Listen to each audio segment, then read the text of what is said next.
Hello everybody, Uniquely Lady Charlotte, and I wanted to share something that happened to Scotty and I not long ago. It was quite funny. So imagine, well, as you can see, we're sitting here looking at my apartment, okay? So one night, Scotty called me, and he'll normally call me about 7:30, 8 o'clock to say that, hey babe, what you doing? It's like clockwork, okay? Then I'd normally go to sleep, and I don't see him until the next morning. Okay, he'll come in the house, and I won't know it, and then I'll see him the next morning. All right, so it's very common for us not to call each other back to back or an hour later or 2 hours later, unless it's an emergency. A lot of times it's not an emergency, but so he just know not to call me most of the time, unless it's something funny he thought about. But it's a rarity. So anyway, he called me one night at, like I say, normal clockwork, about 7:30. Let me see if I can turn the camera around now so you guys can watch me.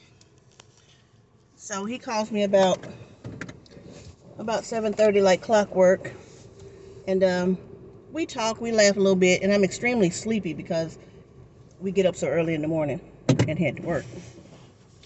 So we talk a little bit, jaw jacking. Yeah, babe, what's up? How's work? He said the same thing every time I ask him how's work.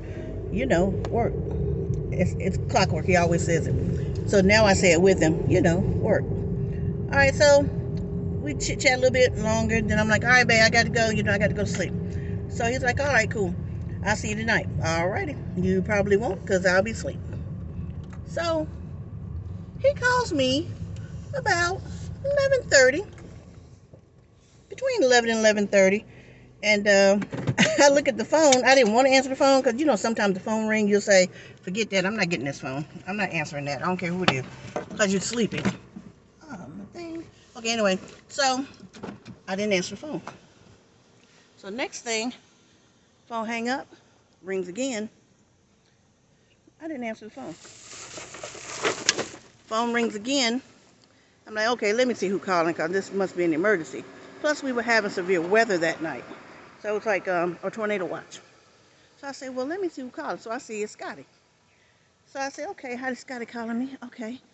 Instead of me calling how did Scotty back, first thing I say is, he's not supposed to be calling me back to back like this unless it's an emergency. But mind you, I'm sleepy. I'm not thinking it's an emergency of any sort. He just want to talk. So I look at the weather on the phone. Let me see what the weather is, if he's in some type of tornadic activity or something, or there's a torrential downpour up that way, Salisbury, instead of calling Scotty back. That's how much I didn't want to talk on the phone.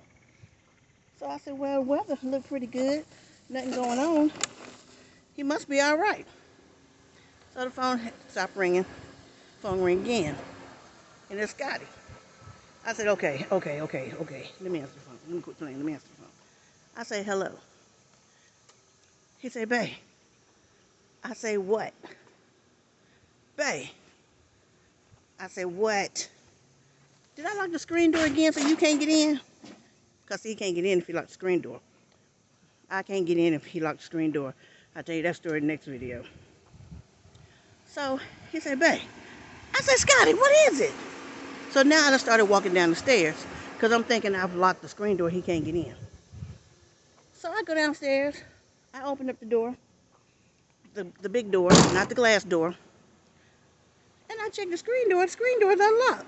But Scotty's standing there, and he looked visibly shook. When I tell you my baby was shook, he was shook. So I'm looking at him, and he's got green eyes, right? Well, sometimes they're green, sometimes they like a gray. But this time they're green. That's how hard I'm staring at him. I can see his eye color. So I say, hey, you all right? He just standing there, eyes big as wagon wheels, right? So I said, okay, he trying to talk to me through his eyes because he's not moving. He said he started talking immediately. He don't realize, and I've told him, you weren't talking immediately. You were stuck. You were just stuck. And I was trying to search your face for some type of reasoning, excuse, or a situation, or maybe I can see a little glint or something in your eye. I don't know. I'm trying to read the situation through your face. So I locked the glass door. So I figured There's no need for both of us getting hurt. So I'm like, maybe he's trying to tell me something. Maybe he's trying to tell me that somebody got him at gunpoint and he don't want me to open the door because they're going to rush in and they're going to rob us. We ain't got nothing to steal. They're going to rob us. So I just go ahead and lock the door. I don't want to take any chances. That's the story I got from Scotty's face. That's not the story he was telling me. So charades is not our friend. So I said, babe, I'm still talking on the phone and he's still holding the phone in his hand. But I'm looking at him from the front door. He's standing on the sidewalk in front of the car. I said, babe, what's up? Babe. I said, Scotty, what is wrong? What is wrong? But I'm still searching his face. I'm waiting on somebody to jump out at any moment. Because, boy, I got a can of fight for them. You hear me? I got a serious can of fight. One, you done woke me up. Two, you got my man out there scared and shook. He can't talk to me. He want to save my life, but he can't save my life because somebody got a gun pulled on him. So I said, Scotty, tell me what's wrong. He said, babe, it's a snake wrapped around the front porch light. It's about 5-6 feet long. I said, oh. So I unlock the screen door and I crack open the door a little bit. And I say, well, Scotty, he told me, shut the damn door. Shut the damn door. Don't open that door. Don't open it. I'm like, whoa. So I shut the door back. I say, Scotty, what color is the snake? Because see, I wasn't going to open the door all the way. I said, what color is the snake, babe? Black. It's black. It's a big black snake wrapped around the front porch light. I said, okay, babe. It's black. It's not going to hurt you. I said, it might bite you. It might make you sick, but it's not going to poison you. You're not going to die. So I say, you want me to get the broom so you can knock it off the porch light, unravel it around the porch light? Hell no. That's the clean version. Because he said a whole lot more than that. You understand me? Whole lot more than that I'm not going to say. Because he made some combination words. Okay? So, I said, okay. I said, so what you going to do? Stand out there all night and just look at the snake, babe? You got to come in the house. It's late and I got to go to work in the morning. He's like, babe, it's a snake wrapped around the light. I get that. I said, babe, just walk around the apartment and come in through the patio door. Now, see, that's when my problem come in, with the patio door. Because I'm afraid of spiders. So, on my patio door, I told y'all a long time ago in a video that I don't hardly go out of that door. And so it's like the spiders are trying to cocoon me in. That's how I feel. They're trying to cocoon me in, and I can't get out. So I don't go out there and bust the spider webs enough. And I always send Scotty out the back door. So I said, but go ahead and back, and I'm going to open up the sliding patio glass, and then you can come in that way. Tell me, yeah, I'm going to go around the back, and I'm going to come in through the back patio glass. My baby shook. He shook his tail. Okay. So I go back to the kitchen, and I'm around there waiting for him. I see he got his flashlight on his phone. I'm thinking, oh, now you're using your flashlight. Now you're looking. You're looking everywhere now, ain't you? So I let him in. He come in the kitchen. I hurry up and shut the back patio glass. Put the stick back in the door. And I'm looking at him. We talking with our eyes again. I'm looking at him. He's standing in front of the refrigerator. Face me, got his hands on his hips. I have never seen him put his hands on his hips. He got his hands on his hips like he has been thinking, and he is currently thinking of a master plan. I said, babe, it's all right now. You all right? You in the house? Tell me, yeah, that, I ain't gonna say them words. It's out there wrapped around the light, babe. God told me to look up there, and that's what I seen. Because at first I wouldn't have seen him because he's black. Because our parking lot is really dark. And I said, yeah, tell me, good thing you had that light on for me. I said, yeah, that was good. I said, well, babe, it's all right now. You okay? He was like, yeah, I'm all right. I'm all right. I said, but the funny thing is, for the last couple of weeks prior to this, 2 weeks, for the last 2 weeks prior to that event, I kept thinking about that guy that was in Texas that had the bull snake. He knocked on his friend's door, and the snake bit him on top of the eye. I had been thinking about that recently for the last 2 weeks, and I kept hearing snake around the light, snake around the light, because there was a snake on his friend's porch wrapped around the light, and he didn't see the snake, the bull snake, and he walked up on the porch to ring the doorbell or knock on the door or something, and the snake reached out and bit him on the face. Thank God it didn't bite him in the eye. It opened up his mouth so wide it got him on top and bottom of the eye. So you guys need to look at that article. I think bull snake bites man in Texas or something like that. So I had those thoughts 2 weeks, for the whole 2 weeks up until this event. So I said, yeah, babe. I said, but it's all right now. Good thing you saw it. That's good. I said, but blood snakes don't hurt you. I mean, they're supposed to be good. He said, not when you walk up on them like that. I said, yeah, but you were no way near walking up on him. You were standing out on the sidewalk at the car. All right. So now, next few days go by. We got to go to work the next morning. So we get up. He piddling around. I'm piddling around, but nobody really want to go out the front door first. I said, okay, I'm tired of this. So what's the game plan? Are we going out the back patio door? Because it's still dark when we leave.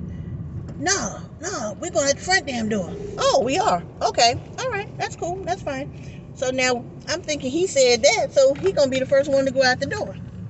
We piddling around some more and piddling and walking and moving things and rearranging stuff. And finally I said, babe, I got to go to work. So I'm just going out the door. All right, babe, don't forget to look up. So really, he was sending me out at the sacrificial lamb. Like, I didn't see that. I saw all of that, but I had to get to work. I can't be playing around. I got to get to work. So I just say, well, Lord, bless me. I mean, I'm not scared of the black snake, but I still don't want him to peck me upside the head. That's surprising. So I get this long, it's like a freezer pack, but it's a really big, gigantic triangle from when, like, the pharmacists give you all your medication. And they put it inside that to keep it cold, like a cold pack. I mean, it's huge. It's half the size of a windshield. And so when you got a lot of medicine. So I got that out the closet. I put it up beside my face, and I walked out the door and down the stairs. And I went and stood on the sidewalk, and I was looking at Scotty. So he's standing in the door searching my face now. And I'm thinking, oh, he want me to get him the coast is clear communication. I said, baby, it's clear. The snake not up there. He come on down. Oh, okay, because he got to cut off the light, got to lock the door, and all that other stuff, and watch the steps. Because he fell down the steps a few weeks ago. So he got to watch the steps now. All right, so we get in the car, we talk about it. I say, you know what?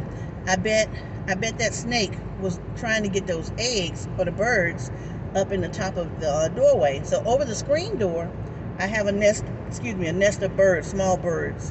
I don't know if they're little brown birds. They're real pretty. And they just so happy. And I'm thinking he climbed up there to try to get next to them.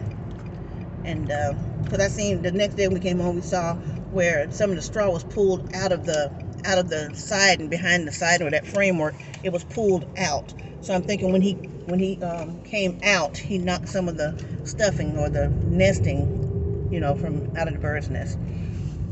But anyway, so come the next morning. We got to go through the same thing again. He piddling, I'm piddling. He piddling, I'm piddling. He's like, yeah. I'm like, yeah. We picking up things, rearranging things, moving things around again. I'm like, I can't even do this. So I just go out the door and I stand on the sidewalk. I turn back around. He's staring at me like waiting on the coast is clear sign.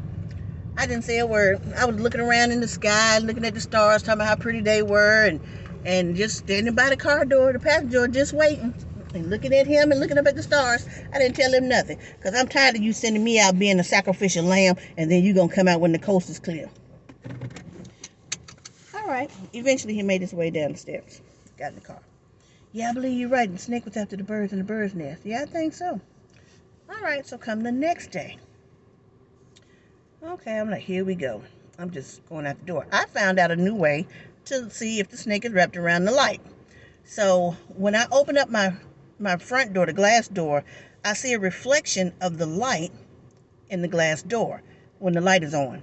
And then I can also see if there's anything wrapped around the light or hanging on it. Plus, there's a shadow. If something was up there, it would cast a shadow. But I can see the reflection of the light and the top of the light and around that area. So now that's how I go out the door. I just push open the door a little bit and I look up there through the reflection and then I go on out the door. I'm fine. When I turn around, he's still standing in the door looking at me. So I got tired of that. I just told him how to look in the reflection and see if he see anything. But I told him, he talking about you scared? I said, yeah, I'm scared, just like you scared. And I'm tired of you sending me outside to see if I'm going to get bit first. That's like sending the little kids out to cross over the railroad track from the school bus. You remember how they used to make us do that, get out, run across the track, and if you don't get hit and killed, then the bus will come on with the rest of the children? Sacrifice. I'm sick of being this damn sacrifice. So now we all right. The birds are back. I just saw them, so they're back. And everything is everything. So anyway, I will give you guys more stories as we go along today because I have a lot of errands to run. and then I'll tell you how the business is going and what I've accomplished. And then we'll go from there. It's a long day today. All right, so I'll talk to you guys later. Have a good one.